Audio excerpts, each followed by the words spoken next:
स्वागत है।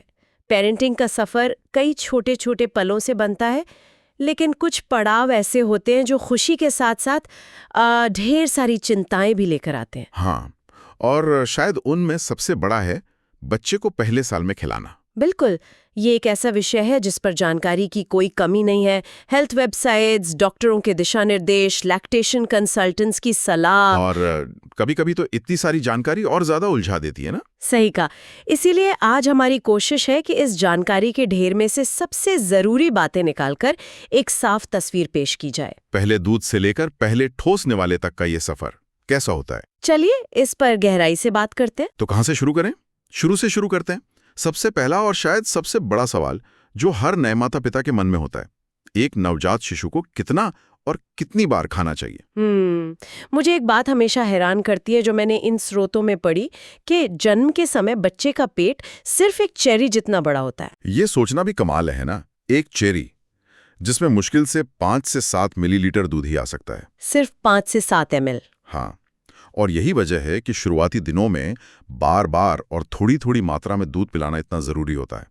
उनका छोटा सा पेट बहुत जल्दी भर जाता है और बहुत जल्दी खाली भी हो जाता है।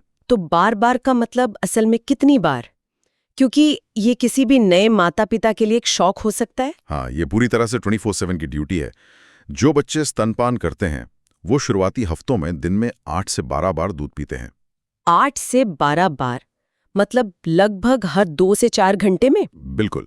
और इसका एक बड़ा कारण यह है कि माँ का दूध फॉर्मूला की तुलना में बहुत आसानी से और जल्दी पच जाता है। अच्छा, वो बच्चे के सिस्टम के लिए हल्का होता है। सही। और फॉर्मूला पीने वाले बच्चों का शेड्यूल थोड़ा अलग होता है। थोड़ा सा। फॉर्मूला दूध मतलब पचने में ज्यादा समय लेता है, इसलिए फॉर्मूला पीने वाले बच्चे आमतौर पर हर 2 से 3 घंटे में दूध पीते हैं। और लगभग 2 महीने की उम्र तक ये अंतराल बढ़ के हर 3 से 4 घंटे का हो जाता है। लेकिन यहाँ सबसे जरूरी बात जो सभी स्रोतों में बार बार कही गई है वो ये है कि घड़ी पर नहीं बल्कि बच्चे के संकेतों पर ध्यान देना है। बिल्कुल। इसे ही रिस्पॉन्सिव फीडिंग कहते हैं, मतलब घड़ी नहीं बच्चा देखो। तो ये शुरुआती संकेत क्या होते हैं जिन्हें हमें पकड़ना सीखना है? सबसे पहले बच्चा अपने हाथ मुंह में डालने लगता है। वो होठों को चटका सकता है या जीभ बाहर निकाल सकता है। अच्छा। एक और बहुत आम संकेत है रूटिंग। रूटिंग? हाँ, मतलब जब आप उसके गाल को छुएंगे तो वो उस तरफ मुंह घुमाकर निप्पल की तलाश करने लगेगा। मतलब रोने का इंतजार नहीं करना चाहिए? बिल्कुल नहीं। रोना तो एक तरह से भूख का SOS सिग्नल हो गया, जब बच्चा कह रहा है मैं बहुत देर से इंतजार कर रहा था। आपने एकदम सही पकड़ा। रोना भूख का एक बहुत देर से मिलने वाला संकेत है। जब बच्चा रोने लगता है तो वो पहले से ही बहुत परेशान होता है। और फिर उसे शांत करके दूध पिलाना और भी मुश्किल हो जाता होगा। बहुत मुश्किल। इसलिए इन शुरुआती संकेतों को पहचानना बहुत जरूरी है। ठीक है, तो एक बार जब पता चल जाए कि बच्चा भूखा है तो अगली चुनौती आती है सही तकनीक की। एक बात जो मुझे हमेशा से बहुत दिलचस्प लगती है वो ये है कि असली खेल तो लैच का है। हाँ, ये बहुत ही महत्वपूर्ण पॉइंट है। मतलब बच्चा स्तन को मुंह में कैसे पकड़ता है। बिल्कुल। एक अच्छा लैच ही सफल स्तनपान की नींव है। ये न सिर्फ ये पक्का करता है कि बच्चा ठीक से दूध पी रहा है, बल्कि ये माँ के लिए भी आरामदायक होता है। तो अच्छे लैच के संकेत क्या हैं? सबसे पहले बच्चे का मुंह जमाई की तरह पूरा खुला होना चाहिए, सिर्फ थोड़ा सा नहीं। और होठों की पोजीशन भी बहुत मायने रखती है ना? हाँ, बच्चे के होठ बाहर की तरफ मुड़े होने चाहिए, ऊपर और नीचे दोनों। इसे अक्सर मछली के होठ या फिश लिप्स कहा जाता है। अच्छा।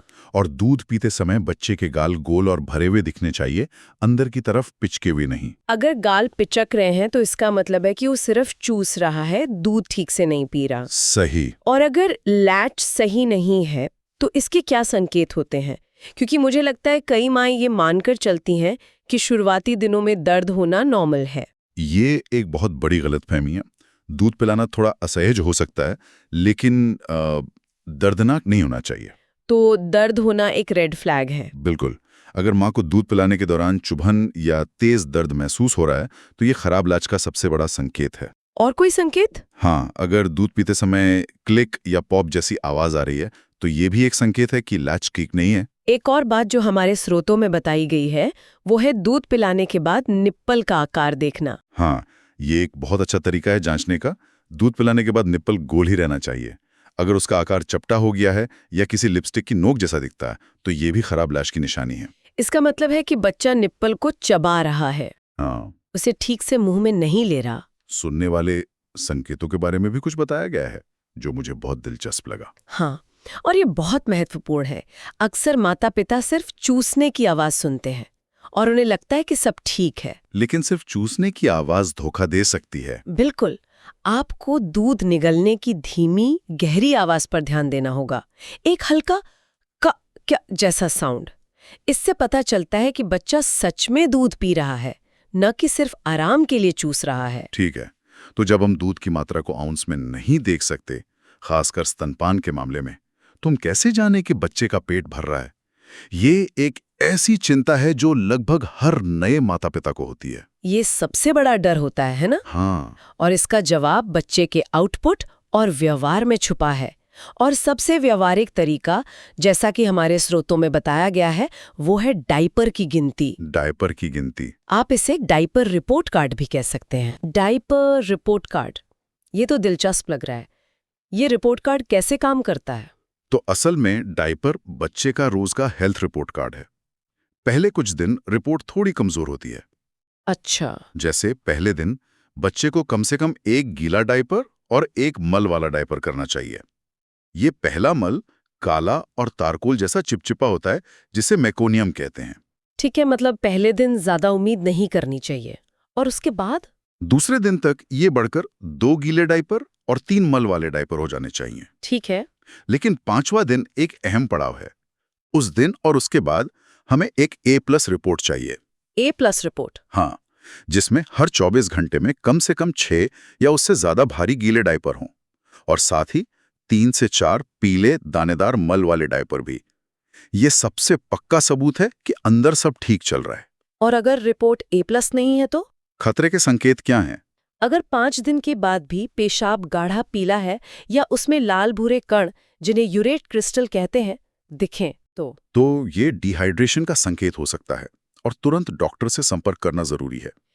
डायपर के अलावा बच्चे का व्यवहार भी बहुत कुछ बताता है। हाँ, वो मिल्क ड्रंक वाली शांति जो बच्चे के चेहरे पर होती है। बिल्कुल, दूध पीने के बाद एक संतुष्ट बच्चा शांत, आराम में और नींद में लगेगा। उसकी मुट्ठियां जो भूख लगने पर अक्सर कसकर बंदी होती हैं, वे दूध पीने के बाद खुली और शरीर ढीला हो जाएगा। और माँ के लिए भी कुछ संकेत होते हैं। हाँ, जैसे दूध पिलाने से पहले स्तन का भरा हुआ और भारी महसूस होना और बाद में नरम हो जाना।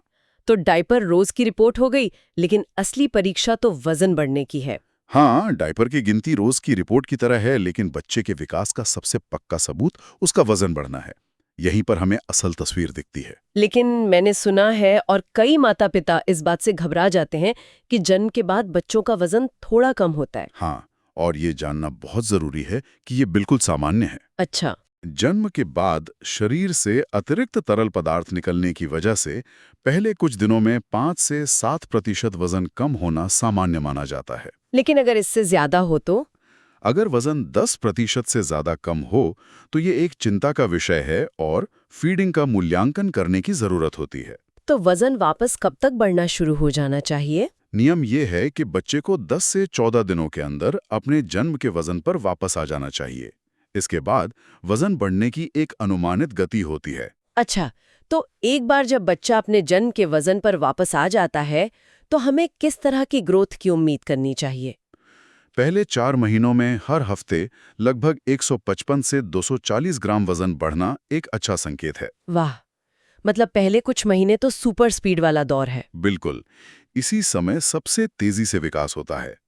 फिर 4 से 6 महीने की उम्र में ये गति थोड़ी धीमी होकर 92 से 126 ग्राम प्रति हफ्ता हो जाती है। क्योंकि बच्चा ज्यादा एक्टिव होने लगता है। सही। और 6 से 12 महीने के बीच ये और कम होकर हर हफ्ते 50 से 80 ग्राम रह जाती है।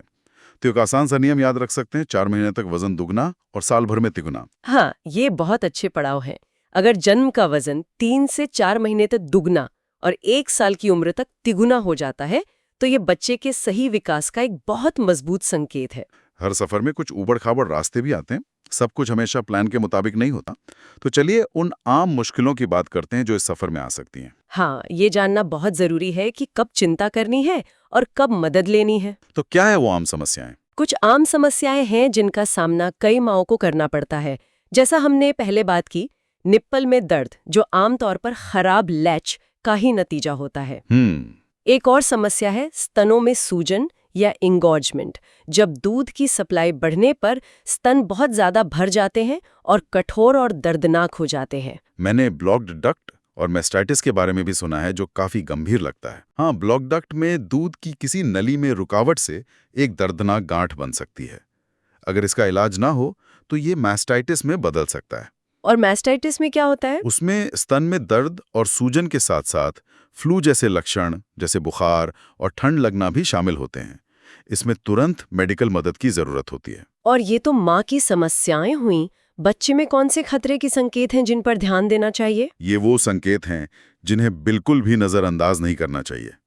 सबसे बड़ा खतरा ये है कि अगर बच्चा 14 दिन बाद भी अपने जन्म के वजन पर वापस नहीं आता है। ये एक बड़ा रेड फ्लैग है। बिल्कुल। इसके अलावा अगर बच्चा बहुत ज्यादा सोता है या दूध पीने के लिए खुद नहीं जागता, हर समय सुस्त रहता है, तो ये भी एक चिंता का विषय है। और डायपर वाला पॉइंट? हाँ, जैसा हमने पहले बात की, 5 दिन के बाद दिन में 6 से कम गीले डायपर होना भी एक संकेत है कि उसे पर्याप्त दूध नहीं मिल रहा है। मतलब अगर शक हो तो इंतजार ना करें, डॉक्टर या लैक्टेशन कंसल्टेंट से बात करना ही सबसे सही है। बिल्कुल। माँ में भी कुछ खतरे के संकेत हैं, जैसे दूध पिलाने के दौरान बहुत तेज दर्द होना, निप्पल में दरारें पड़ना या खून आना। अच्छा। एक और संकेत यह है कि अगर दूध पिलाने के बाद भी स्तन हमेशा भरे हुए और भारी महसूस होते हैं, तो इसका मतलब हो सकता है कि बच्चा ठीक से दूध नहीं निकाल पा रहा है। इन सभी स्थितियों में बिना देर किए पेशेवर मदद लेना बहुत जरूरी है। और जैसे ही लगता है कि दूध पिलाने का ये मुश्किल सिस्टम सेट हो गया है, माता पिता चैन की सांस लेते हैं। और फिर अचानक एक बिल्कुल नया दरवाजा खुलता है। असली खाना, ठोस आहार की शुरुआत। ये तो बिल्कुल अलग ही दुनिया है ना? हाँ, यह एक बहुत ही रोमांचक पड़ाव है। यह आमतौर पर 6 महीने की उम्र के आसपास शुरू होता है, लेकिन उम्र से ज्यादा जरूरी है बच्चे की तैयारी के संकेतों को देखना। वो संकेत क्या है? हम कैसे जाने कि बच्चा अब तैयार है? इसके 3 मुख्य संकेत हैं। पहला, बच्चा सहारे से या बिना सहारे के अच्छी तरह बैठ सकता है। दूसरा, उसके सिर और गर्दन पर अच्छा नियंत्रण होना चाहिए। और तीसरा, वह खाने में दिलचस्पी दिखाने लगता है। हाँ, और जब बच्चा आपकी प्लेट में हाथ डालने लगे तो समझ जाइए कि समय आ गया है। बिल्कुल। तो जब शुरुआत करें तो कैसे करें? क्या कोई खास नियम है? सबसे जरूरी नियम है कि एक बार में एक ही नई चीज दें और फिर एलर्जी की जांच के लिए 3 से 5 दिन इंतजार करें। अच्छा, ताकि पता चल जाए कि बच्चे को उस चीज से कोई समस्या तो नहीं है। सही। शुरुआत में खाने का कोई तय क्रम नहीं है। आप फल, सब्जी या अनाज किसी से भी शुरू कर सकते हैं। बस ये पक्का करें कि खाना अच्छी तरह से प्यूरी या मैश किया हुआ हो, ताकि बच्चे को निगलने में आसानी हो। और ऐसी कौन सी चीजें हैं जो पहले साल में बिल्कुल नहीं देनी चाहिए? ये सूची बहुत जरूरी है। बिल्कुल। सबसे पहले है शहद। शहद? हाँ, 1 साल से कम उम्र के बच्चों को शहद कभी नहीं देना चाहिए, क्योंकि इसमें बोचुलिज्म के स्पोर्स हो सकते हैं, जो उनके लिए बहुत खतरनाक हो सकते हैं। शहद वाली बात बहुत जरूरी है, क्योंकि कई लोग इसे एक प्राकृतिक और सेहतमंद चीज मानते हैं, लेकिन बच्चों के लिए ये खतरनाक हो सकता है। सही कहा। दूसरा, 1 साल से पहले गाय का दूध और जूस नहीं देना चाहिए। बच्चे का मुख्य पेय माँ का दूध या फॉर्मूला ही रहना चाहिए। और सबसे जरूरी, गले में अटकने वाली चीजें। हाँ, ऐसी कोई भी चीज जो गले में अटक सकती है, जैसे साबुत मेवे, पॉपकॉर्न, कैंडी या साबुत अंगूर, इनसे पूरी तरह बचना चाहिए। तो संक्षेप में कहें तो ये सफर घड़ी देखने के बारे में कम और अपने बच्चे के संकेतों को समझने के बारे में ज्यादा है। हाँ, सही लैच सुनिश्चित करना, डायपर के रिपोर्ट कार्ड पर नजर रखना और वजन बढ़ने को ट्रैक करना। ये पहले साल में सफल फीडिंग की कुंजी है। आपने बिल्कुल सही सारांश दिया। और अंत में सोचने के लिए एक विचार। हमारे स्रोतों में हमने बंगाली संस्कृति में कोलोस्ट्रम को लेकर कुछ मिथकों का जिक्र देखा। कोलोस्ट्रम मतलब माँ का पहला गाढ़ा पीला दूध। हाँ, जिसे विज्ञान लिक्विड गोल्ड कहता है। क्योंकि वो एंटीबॉडी से भरपूर होता है और बच्चे की इम्यूनिटी के लिए किसी अमृत से कम नहीं है। बिल्कुल। लेकिन कुछ पारंपरिक मान्यताओं के अनुसार इसे अशुद्ध माना जाता है और फेंक दिया जाता है। और यह एक जरूरी सवाल खड़ा करता है। आज के दौर में जब हमारे पास इतनी वैज्ञानिक जानकारी उपलब्ध है, तब भी ऐसी और कौन सी वैज्ञानिक सच्चाइयां हैं जो गहरी सांस्कृतिक मान्यताओं से टकरा सकती हैं?